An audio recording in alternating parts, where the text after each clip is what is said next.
Hello, সবাই কেমন আছেন? আমি অস্ট্রেলিয়ার মেলবোর্ন থেকে মুন।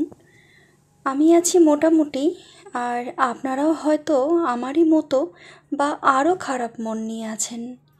সামনেই আসছে দুর্গাপূজা, কিন্তু পূজার আমেজটা ঠিক নাই, তাই না? আর থাকবেই বা কী করে? চারিদিকের পরিস্থিতি তো ঠিক নাই।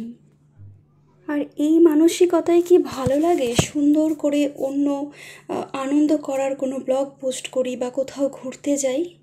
সত্যি মনের পরিস্থিতি তেমনটা নেই, বিশ্বাস করুন।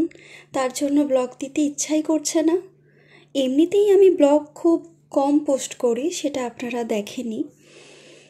কিন্তু এই পরিস্থিতিটা হওয়ার পর থেকে সুন্দরভাবে ব্লগ দেওয়ার কোনো রকম মানসিকতা পাচ্ছি না। 8ই সেপ্টেম্বর রবিবার বিকেল 5টায় টাইম দেওয়া হয়েছিল মেলবোর্নের ফেডারেশন স্কোয়ারে। তো তার উদ্দেশ্যেই আমরা যাচ্ছি। সেদিন ছিল গ্লোবাল প্রোটেস্ট। তো আমরা বেরিয়েছি, এখন বাজে ঘড়িতে 3:30। তো এখনও বেশ কিছুটা রাস্তা আমাদের যেতে হবে। তো এই ভিডিওটাই ভাবলাম আজকে আপনাদের সাথে শেয়ার করি। আজকের ওয়েদার কিন্তু ভালো না, একদমই ভালো না।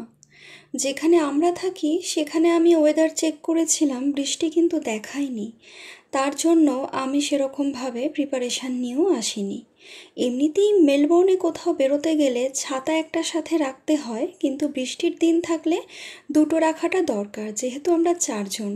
কিন্তু আজকে যেহেতু আমি জানি না যে বৃষ্টি আছে, এখানে এসে দেখি প্রচণ্ড বৃষ্টি হচ্ছে।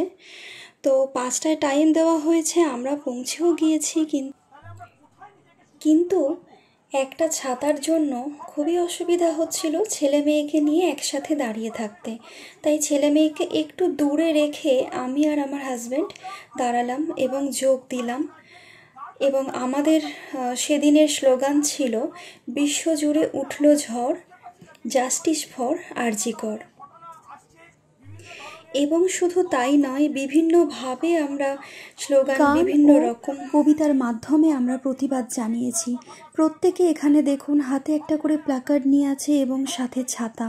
বৃষ্টি কিন্তু বেশ ভালোই হচ্ছে, আর ঠান্ডাও কিন্তু কম না, প্রচণ্ড ঠান্ডা ছিল এবং খুব কষ্ট হচ্ছিল। মাঝে মধ্যে এক একটা হাওয়া দিচ্ছিল, ছাতাটা রাখা যাচ্ছিল না, কিন্তু তারপরেও আমরা দমে যাইনি। আজ তো হয়ে গেছে বলুন 1 মাস পূর্ণ, 30টা দিন চলে গেছে। এখনও কেন এখনও সেই সকল মানুষগুলো ধরা পড়লো না বলুন তো?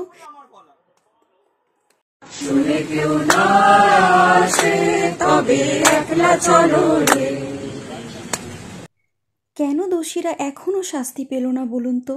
সেই প্রশ্নটাই তো সবার মনে চলছে। কেউ শান্তিতে থাকতে পারছি না আমরা, বিদেশে থেকেও। Justice for Archikor! We want justice! We want justice!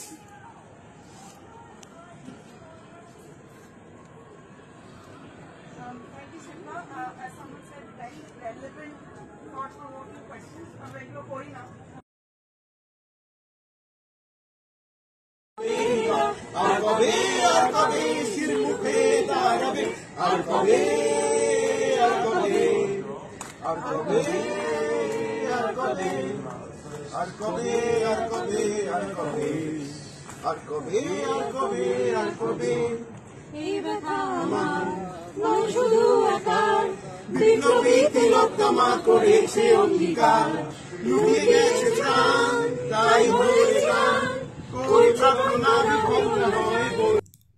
আজ এই প্রতিবাদী ঝড়ে আমি কিন্তু আমার মেয়েটিকেও রেখে আসিনি।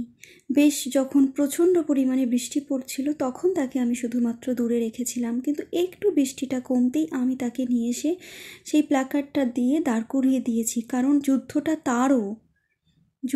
তারও, তাকেও বেঁচে থাকতে হবে এই পৃথিবীতে। আশার আলো যতই কমুক, দমবে না এই গলার স্বর, সমস্যারে গর্জন হোক, জাস্টিস ফর আরজিকর।